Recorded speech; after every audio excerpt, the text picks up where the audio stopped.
ये जो test series है इसमें क्या किया गया है कि यूपी पीसीएस 2023 के जो क्वेश्चन है उनको सॉल्व कराया जा रहा है। ठीक है, ये पहली सीरीज है, इसमें 1 से लेकर 11 तक क्वेश्चन है, जो कि 2023 में एग्ज़ाम हुआ था, उसमें जो जियोग्राफी का पार्ट था उसके सारे क्वेश्चन हैं यहाँ पे। ठीक है, इसके अलावा भी 10 क्वेश्चन करीब और बचेंगे, उसको अगले लेक्चर में कराएंगे। तो देखिए इसमें पहला क्वेश्चन क्या है कि दर्रे दिए गए हैं जो कि पासेस होते हैं, और राज यानी किस राज्य में है या केंद्र शासित प्रदेश, और ये कहाँ पे है। तो इसमें कह रहा है कौन सा सुमेलित नहीं है। पहला क्वेश्चन ये है कि एक दर्रा दिया हुआ है, उसके सामने राज्य लिखा हुआ है, स्टेट, और आपको ये बताना है कि इसमें कौन सा सही सुमेलित है, यानी 3 इसमें गलत हैं, कोई एक सही है। पहला देख लो, पहला कह रहा है नीतिला, इसको कहा जाता है नीतिला दर्रा। ये नीति लिखा है, केवल नीतिला भी कहा जाता है इसको। ये उत्तराखंड में, ये बात बिल्कुल सही है, यानी ये बात तो सही हो गई, ये उत्तराखंड में है। इसके बाद अगिल अरुणाचल प्रदेश में नहीं, ये जो अगिल है ये है लद्दाख में है, ये गलत हो गया। ठीक है, मानाला मानाला कहाँ पे है, ये भी उत्तराखंड में, हिमाचल प्रदेश में नहीं, ये भी गलत है। फिर उसके बाद दीफू की बात आती है, तो दीफू कहाँ पे है, दीफू है अरुणाचल प्रदेश में, तो ये भी गलत है। इसका मतलब क्या हुआ, नीतिला पहला ऑप्शन जो है ये सही है, इस और जो बाकी के आंसर हैं, जो ऑप्शन है ये गलत है। ठीक है, इसको देख लो जरा। जैसे अगिल पास ये रहा, अगिल पास कहाँ पे है, ये लद्दाख के रीजन में है। किस रीजन में है, लद्दाख पे, ये रहा, ये अगिल पास है। फिर उसके बाद कौन सा, माना, ये उत्तराखंड के पास मानाला और नीतिला, ये दोनों पास कहाँ पे है, उत्तराखंड में है। और जो हमें ऑप्शन दिया गया था वहाँ पे नीतिला के लिए क्या दिया गया, उत्तराखंड, जो सही था। मानाला के लिए भी उत्तराखंड होना चाहिए, और ऑप्शन हमको दिया था हिमाचल प्रदेश, तो गलत था। ठीक है, अब इसका दीफू की बात आती है, तो दीफू यहाँ पे देख लो, ये रहा अरुणाचल प्रदेश में दीफू, ये दीफू पास है जो कि अरुणाचल प्रदेश में है। ठीक, बाकी के पास भी याद कर सकते हो, जैसे जोजिला पास पूछ लेगा, जम्मू कश्मीर में बनियाल पास पूछ सकता है। ठीक, तो इसमें सब दिए गए हैं, इसको देख भी लेना। हिमाचल प्रदेश का सिपकिला पास बहुत इंपॉर्टेंट है, ये रहा है। ठीक, अब अगला क्वेश्चन देख लो। सेकंड क्वेश्चन क्या है, अब आपसे पूछ रहा है कि माउंट न्यूमेन किसके लिए प्रसिद्ध है, मतलब इसमें कौन सा खनिज पाया जाता है। तो पहले तो ये ऑस्ट्रेलिया में है, पश्चिमी ऑस्ट्रेलिया के पास, और यहाँ पे सबसे ज़्यादा लव ओएस पाया जाता है। किसके लिए फेमस है, लव ओएस के लिए। माउंट न्यूमेर कहाँ पे है, पश्चिमी ऑस्ट्रेलिया में, किसके लिए फेमस है, लव ओएस के लिए। ठीक, देख लो इसको, इसका ऊपर से जब देखेंगे तो ये कुछ ऐसा दिखता है, ये ऑस्ट्रेलिया का, ये इसमें टूरिस्ट प्लेस भी बहुत है, मतलब बहुत से लोग जाते हैं देखने के। तो ये आपका कौन सा है, माउंट न्यूमेर, किसके लिए फेमस है, लव एस के लिए। कहाँ पे है, पश्चिमी ऑस्ट्रेलिया पे। अगला क्वेश्चन देख लो नेक्स्ट, इसमें कहा जा रहा है कि फिलीपींस में नारियल एवं गन्ने की कृषि जो हुई किसके सहयोग से हुई, इसका श्रेय किसको है। तो ये याद रखना, स्पेन और अमेरिका वासियों के द्वारा यहाँ पर नारियल एवं गन्ने की खेती की गई, कहाँ पे, फिलीपींस में। तो ऑप्शन नंबर सी, मतलब फिलीपींस में नारियल एवं गन्ने की कृषि जो हुई थी, इसका जो श्रेय जाता है, जो क्रेडिट जाता है, वो स्पेन एवं अमेरिकी वासियों को जाता है। ठीक, नेक्स्ट क्वेश्चन देखो, इसमें क्या कहा जा रहा है कि जो लेटेराइट मिट्टी है, कौन सी, लेटेराइट मिट्टी, इसके विषय में कुछ कथन दिए गए हैं, उनको हमको मिलान करना है कि कौन सही है कौन गलत है। पहला ये कहा जा रहा है कि यह मिट्टी जो है उच्च ताप एवं भारी वर्षा वाले क्षेत्रों में पाई जाती है, मतलब लेटेराइट मिट्टी जो है उच्च ताप और भारी वर्षा वाले क्षेत्र में पाई जाती है, तो ये बात बिल्कुल सही है, यहाँ पर ही विकसित होती है।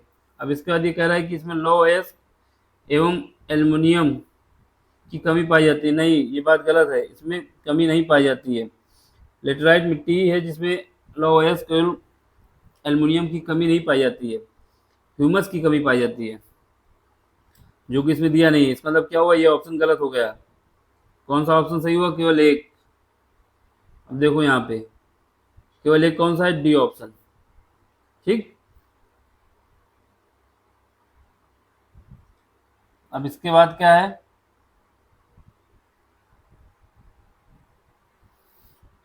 ठीक है, अगला क्वेश्चन देख लो। अगला क्वेश्चन क्या है, इसमें कहा जा रहा है कि कुछ रेगिस्तान दिए गए हैं जिनका अरेंजमेंट करना है इंक्रीजिंग ऑर्डर में, मतलब सबसे बड़ा बाद में आएगा, सबसे छोटा पहले रखा जाएगा। ठीक है, रेगिस्तानों पर विचार किया गया है जिसका आपको बताना है कि इनका जो साइज है एरिया वाइज, उनको बढ़ते क्रम में बताना है। सबसे पहले आपको दिया गया क्या, ग्रेट सैंडी मरुस्थल, फिर उसके बाद अर्बेनियन मरुस्थल, फिर सहारा मरुस्थल, उसके बाद गोबी। ठीक है, तो सबसे पहले तो हमको पता है कि सहारा मरुस्थल जो होता है सबसे बड़ा होता है, तो बाद में तो 3 आना चाहिए। सबसे लास्ट में 3 ऑप्शन में जाएंगे तो सी ऑप्शन कट जाएगा क्योंकि इसमें 3 नहीं आया लास्ट में। अब इन तीनों में होगी। ठीक, इसके बाद सहारा हो जाएगा, फिर इसके बाद अर्बेनियन। अर्बेनियन मरुस्थल जो है अरब प्रायद्वीप में है, तो यानी पहले सहारा, सहारा के आगे कौन होगा, अर्बेनियन। तो लास्ट में 3 आना चाहिए, उसके पहले 2 आना चाहिए, तो बाकी किसी में नहीं है, इसमें भी नहीं है, इसमें भी नहीं है। ऑप्शन आपका हो जाएगा बी। अब सीक्वेंस लगा लो, सबसे छोटा कौन सा है, ग्रेट सैंडी, सबसे छोटा ये हो जाएगा, तो पहले इसको लिख दो। फिर उसके बाद गोबी मरुस्थल, क्योंकि ये बढ़ते क्रम में लिखना है इस वजह से चौथा हो जाएगा। फिर इसके बाद अर्बेनियन यानी सेकेंड पार्ट, फिर इसके बाद सहारा यानी थर्ड पार्ट। तो ये आपका सीक्वेंस हो जाएगा, तो ऑप्शन कौन सा हो जाएगा, ऑप्शन बी। ठीक है, सबसे बड़ा रेगिस्तान कौन सा है, सहारा मरुस्थल ही माना जाता है ना, माना क्या जाता है ये। इसके बाद किसका नंबर आया, ये जो दिए गए हैं इनमें से। ठीक, इनकी लोकेशन देख लो जरा, सबसे बड़ा कौन सा है, सहारा मरुस्थल, ये रहा। कहाँ पे है, अफ्रीका में है। फिर उसके बाद अर्बेनियन, ये अरब प्रायद्वीप के पास है। ठीक, अर्बेनियन। फिर उसके बाद कौन सा ऑप्शन दिया गया था हमको, गोभी मरुस्थल। गोभी कहाँ पे है, ये चाइना की तरफ है, तिब्बत में। इसके बाद ग्रेट सैंडी डिजर्ट की बात आती है तो ये कहाँ पे है, ऑस्ट्रेलिया में है। तो क्वेश्चन आपसे ये भी पूछ सकता है कि ग्रेट सैंडी मरुस्थल कहाँ पे है, ऑस्ट्रेलिया में है। अर्बेनियन तो मुश्किल ही पूछेगा क्योंकि इसमें अरब प्रायद्वीप लिखा हुआ है, लेकिन फिर भी पूछ सकता है। सहारा मरुस्थल अफ्रीका में है। गोबी मरुस्थल, गोबी मरुस्थल कहाँ पे है, गोबी मरुस्थल जो है चाइना में है। अगला क्वेश्चन देख लो, इसमें क्या है कि कुछ नदियां दी जा रही हैं और उनका कहाँ से उद्गम होता है इसके विषय में सामने दिया गया है, इसको मिलान करना है आपको। ठीक है, तो सबसे पहले आपको यमुना नदी बताया जा रहा है। यमुना नदी जो है कहाँ से निकलती है, यमुनोत्री से, ये तो हमको पता ही है। इसका मतलब क्या होगा, ए में 4 आना चाहिए, ए में 4 आना चाहिए, तो केवल तीसरा ऑप्शन डी ऑप्शन जो है जिसमें ए में 4 नहीं आया, तो इसको हटा देंगे। फिर उसके बाद कृष्णा नदी की बात करें तो कृष्णा नदी कहाँ से निकलती है, महाबलेश्वर से। कहाँ से निकलती है, महाबलेश्वर से। इसका मतलब क्या आना चाहिए, बी के लिए तीसरा आना चाहिए। बी के लिए तीसरा किसमें है, बाकी 2 में तो दूसरा है, ये भी नहीं आएगा, ये भी नहीं आएगा। इसका मतलब बी का तीसरा इसमें रहा, तो ऑप्शन तो ये सही हो जाएगा। फिर भी मिला लो। गोदावरी नदी कहाँ से निकलती है, नासिक से। और महानदी कहाँ से निकलती है, सिहावा। ठीक है, तो ये हमको याद होना चाहिए, यानी यमुना नदी यमुनोत्री से, कृष्णा नदी महाबलेश्वर महाराष्ट्र में, गोदावरी नासिक ये भी महाराष्ट्र में, और महानदी सिहावा में। तो ऑप्शन आपका हो जाएगा सी। पहले का 4, दूसरे का 3, ए का 4, बी का 3, सी का 2 और डी का 1। ऑप्शन सी हो जाएगा। अगला क्वेश्चन देख लो। इसमें क्या है, इसमें जो है पर्वत दिए जा रहे हैं और उसके सामने कंट्री दी जा रही है, आपको इसको मेल कराना है। बात आई किलिमंजारो, तो किलिमंजारो अफ्रीका में है। अफ्रीका में कहाँ पे? तंजानिया में। किलिमंजारो कहाँ पे? अफ्रीका में। अफ्रीका में तंजानिया कंट्री में। तो ए का तीसरा आना चाहिए। ए का तीसरा ऑप्शन देखो, ए का तीसरा कहीं पे है? ए का तीसरा दो में है, बाकी दो कट जाएंगे। ए और सी में नहीं है, इस वजह से कट गया। ऑप्शन बी होगा या सी होगा या डी होगा। फिर उसके बाद बात आती है ट्यूबकल। ट्यूबकल कहाँ पे है? ये युगांडा में है, सॉरी मोरक्को में। कहाँ पे है? मोरक्को पे। ट्यूबकल कहाँ पे है? मोरक्को में। तो इसका मतलब क्या हुआ? बी का पहला आना चाहिए। बी का पहला किस में है? बी का पहला डी में है, तो ऑप्शन तो आपका ये मिल गया। ठीक है। इसके बाद स्टेनली की बात आती है। स्टेनली कहाँ पे है?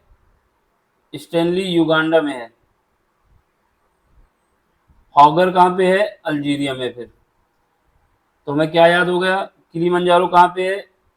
तंजानिया में है। ए का तीसरा। ट्यूबकल कहाँ पे है? मोरक्को में है, बी का पहला। स्टेनली कहाँ पे है? युगांडा में, सी का चौथा। हॉगर कहाँ पे है? मोरक्को में है, सॉरी अल्जीरिया में है, तो डी का दूसरा। तो ऑप्शन हमारा हो गया A3, सॉरी डी। अब यहाँ पे देख लो, किलिमंजारो कहाँ पे रहा? ये रहा किलिमंजारो। किलिमंजारो जो है केन्या। अगर आपसे पूछता है कि कौन सा पर्वत तंजानिया और केन्या के बीच बाउंड्री शेयर करता है, तो बता देंगे किलिमंजारो। किलिमंजारो है कहाँ पे? तंजानिया में है। ठीक। इसके बाद दूसरा कौन सा है? ट्यूबिकल। ये कहाँ पे है? ट्यूबिकल जो है मोरक्को में है। ये कौन सी कंट्री है? ये मोरक्को है। ये मोरक्को है। ठीक है।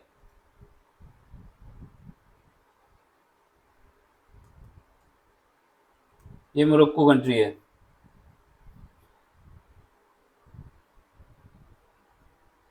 इसके बाद क्या है? Mount Stanley. ये कहाँ पे है? युगांडा में। ठीक है। इसके बाद किसका नंबर आता है? अल्जीरिया में जो है हॉगर। ये रहा हॉगर। तो इसको हमने आपको दिखाया। ट्यूबिकल कहाँ है? मोरक्को में। स्टेनली कहाँ पे? युगांडा पे। हॉगर कहाँ पे? अल्जीरिया पे। और किलिमंजारो तंजानिया में। अगला क्वेश्चन देख लो। Question number 8। इसमें कहा जा रहा है कि झील दी जा रही है क्वेश्चन में, और झील के सामने एक कंट्री बताई जा रही है, तो आपको ये बताना है कि कौन सा मैच नहीं करेगा, कौन सा गलत है। देखो मिशिगन, ये सबको पता रहता है कि ये अमेरिका में है, और इसने बोला है कि कौन सा नहीं है, इसका मतलब ये ऑप्शन गलत होगा, क्योंकि ये अमेरिका में है, ये बात सही है। फिर उसके बाद बात आता है बैकाल, ये रूस में है, ये भी सबको पता रहता है, इसका मतलब ये भी सही है। और इसमें बोला जा रहा है कि जो सही नहीं उसको बताना है, तो ये भी गलत हो गया। फिर उसके बाद माराकाइबो न्यूज में थी उस टाइम, ये कहाँ पे? वेनेजुएला में। ये बात भी सही है, इसका मतलब ये भी ऑप्शन नहीं होगा। बाकी रिमेनिंग बचा ओनेगा। ओनेगा जो है, ये नदी जो है रूस में है। कहाँ पे है? रूस में है। तो इसका मतलब यही ऑप्शन गलत सही है, क्योंकि इसने पूछा कौन सा गलत है, तो यही गलत है, तो ऑप्शन सी। तो यहाँ पे देखो मिशिगन तो सभी को पता रहता है, मिशिगन अमेरिका में है।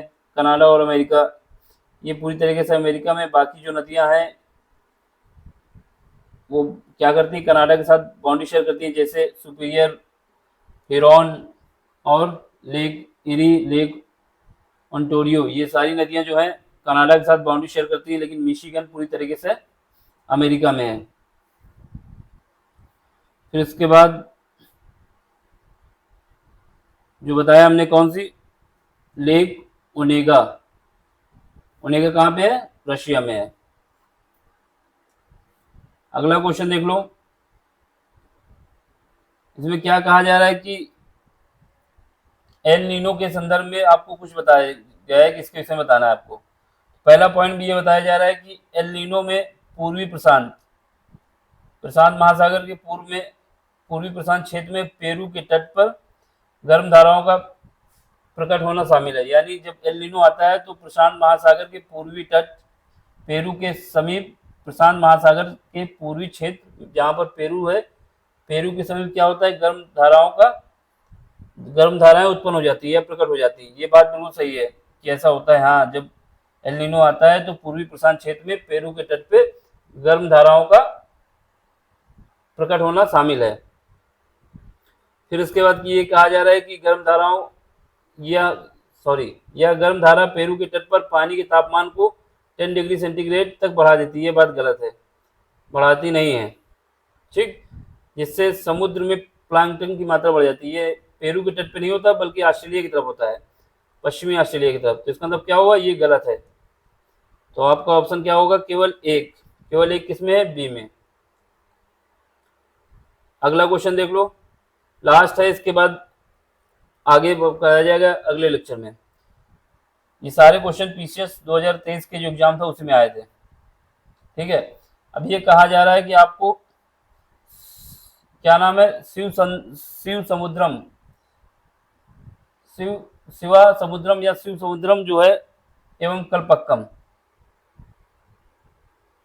शिवाना समुद्रम या फिर शिव समुद्रम एवं कल्पक्कम, इनके विषय में पूछा जा रहा है कि ये किस लिए फेमस है।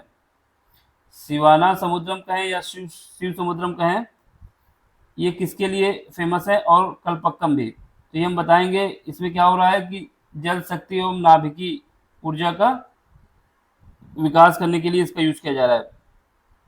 मतलब यहाँ पर जल शक्ति, जल की मात्रा का यूज किया जाएगा और नाभिकीय ऊर्जा बनाई जाएगी। तो ये क्या है, शिव समुद्रम या शिवाना समुद्रम एवं कल्पक्कम, ये किस लिए फेमस है, क्योंकि यहाँ पर जल शक्ति एवं नाभिकीय ऊर्जा का विकास किया जाएगा। तो आपके सारे ऑप्शन जो थे क्वेश्चन में 1 से लेकर 11 तक क्वेश्चन कराए गए। इसके बाद भी और क्वेश्चन आए थे जियोग्राफी के, उसको भी कराया जाएगा। पसंद आ रहा है तो लाइक करना है, शेयर करना है, सब्सक्राइब करना है। Thank you for watching.